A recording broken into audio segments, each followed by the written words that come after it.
காலையில் எழுந்ததும் படிக்கிற நியூஸ் பேப்பர்லேருந்து நாம் எழுதுகிற பயன்படுத்துகிற நோட்டு புத்தகம் வரைக்கும் நம்ம வாழ்க்கையில் காகிதம் இல்லாமல் ஒரு நாளும் கடக்க முடியாது இல்லையா? ஆனால் இந்த காகிதத்தை கண்டுபிடிக்கிறதுக்கு முன்னாடி மனிதர்கள் எப்படி எழுதுனாங்க, முதல்ல பேப்பரை எப்படி கண்டுபிடிச்சாங்கன்னு என்னைக்காவது யோசிச்சிருக்கீங்களா?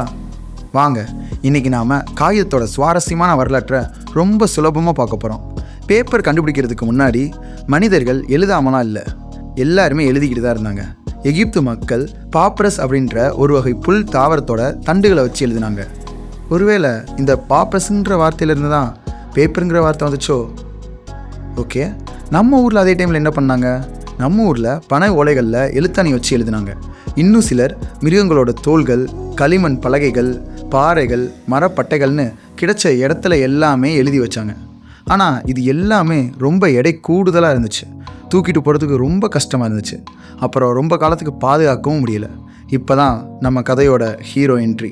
கிபி 105ஆம் ஆண்டு சீனாவில் சாய்லுங் அப்படின்ற ஒரு அரண்மனை அதிகாரி ஏன் எழுதுறதுக்கு இவ்வளோ கஷ்டப்படணும், லேசாக சுலபமாக பயன்படுத்தக்கூடிய ஒரு பொருளை உருவாக்குனா என்ன அப்படின்னு யோசிச்சார்.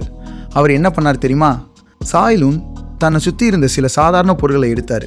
மரப்பட்டைகள், பழைய துணி, மீன்பிடி வலை, இவையெல்லாம் நல்லா நறுக்கி தண்ணியில் ஊற வச்சு கூலாக அரைச்சார்.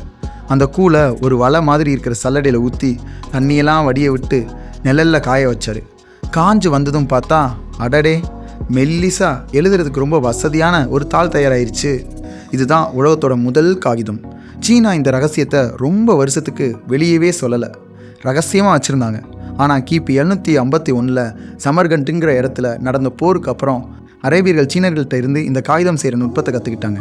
அரேபியர்கள் மூலமாக ஐரோப்பாவுக்கும் அப்புறம் உலகம் முழுமைக்கும் காகிதம் பரவச்சு.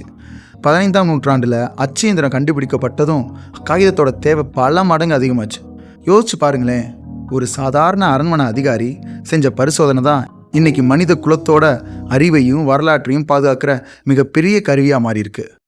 இதே மாதிரி தான் நம்மளோட சின்ன சின்ன சிந்தனைகளுக்கும் செயல் வடிவம் கொடுத்தோன்னா நம்மளாலேயும் இந்த உலகத்தையே மாற்ற முடியும். இந்த வீடியோ உங்களுக்கு கண்டிப்பாக பிடிச்சிருக்குன்னு நினைக்கிறேன். இந்த மாதிரி வீடியோ நீங்கள் பார்க்கணுன்னா எங்கள் சேனலை சப்ஸ்கிரைப் பண்ணி எங்களுக்கு சப்போர்ட் பண்ணுங்கள். தேங்க்யூ.